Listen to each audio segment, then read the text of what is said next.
welcome to the Jared Montz Soccer Podcast.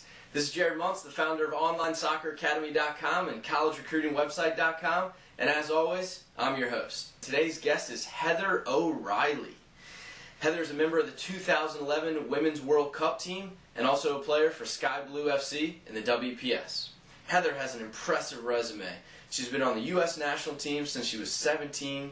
She's a two-time Olympic gold medalist, WPS All-Star ×2, Sports Illustrated Sportsman of the Year, two-time national champion, and high school and college All-American. That's called winning, folks.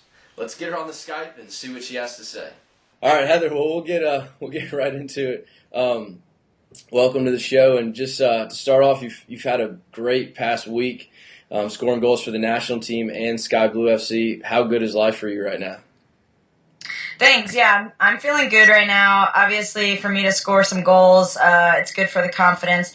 I think that, the last 2 years for me playing as a true flank player, my focus has kind of gone to, getting end line, getting good crosses in the box, especially when you have Abby Wambach on your team.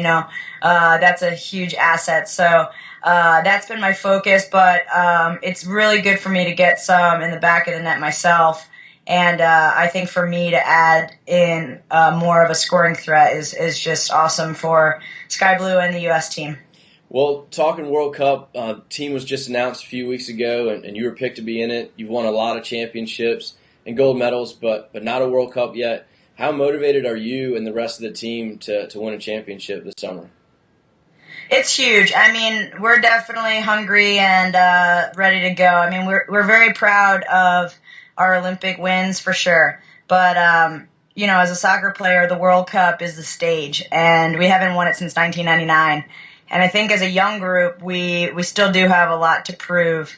Christy Rampone is the only player on this team that has World Cup gold on her resume. So we have a little bit of a chip on our shoulder, and we're ready to go. And I think that we're peaking at the right time, which is so crucial. And like any player or coach knows, I mean, really how you're in form in June and July is all that matters. Well, you're a very notable veteran on the team, and you've got one of the best work rates in all of world soccer. If Coach Pia didn't pick you on the team, she'd probably be fired. What drives you? What drives you to continue to work so hard after achieving so much already? Well, thank you for saying that.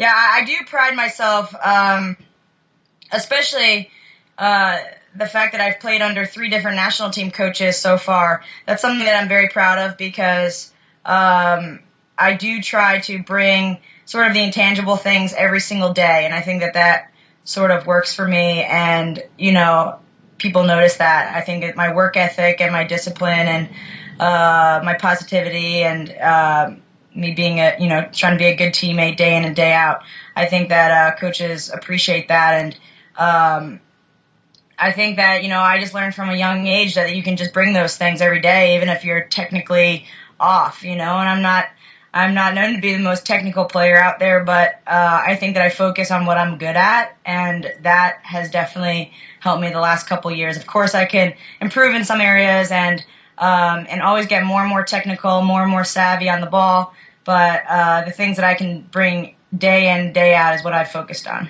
All right, well, switching gears to club ball now, how cool is it to be playing professional soccer in New Jersey where you grew up, and are people just constantly spotting you around town asking for autographs?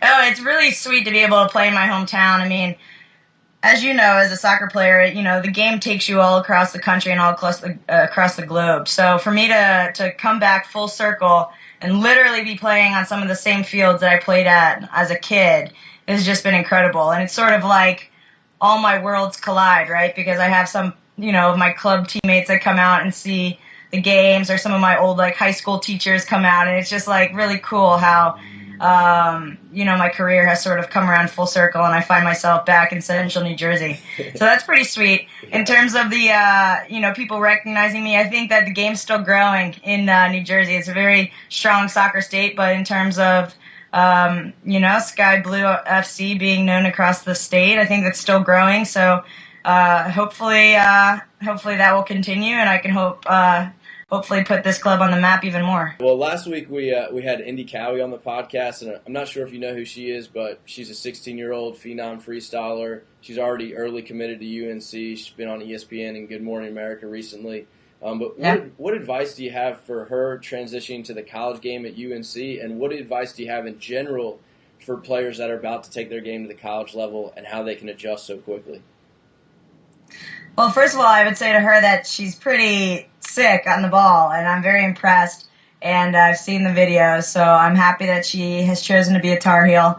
And like I said before, it's all about focusing on what you're great at, and then layering in things that you could work at. So she should never forget about what makes her different and special. And especially at UNC and all over the nation, I think that it's just about getting into the groove early as a freshman. And college life is a lot different than high school, as we know. So just going into preseason fit, I think that it's very important, because that just sort of starts off your entire career on a high note, and you don't want fitness to be something that lets you down, because in my opinion, that's something that you can control and is a decision.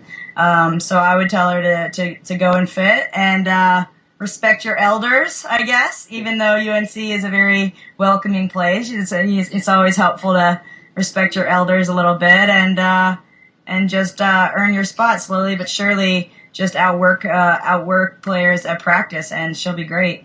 I've got my own fanboyish question here. If the full-strength U.S. women's national team played a full-strength U.S. men's national team, who would win and what would be the score? I mean, we can dream that we can hang with the guys. I think that we would have a lot of fun out there playing against each other.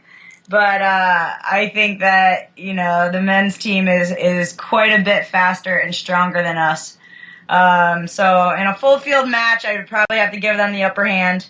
But I think that if we did some kind of fun soccer tennis or some technical games or something like that we could definitely hold our own. But I think the speed and strength is tough to compete with, for sure.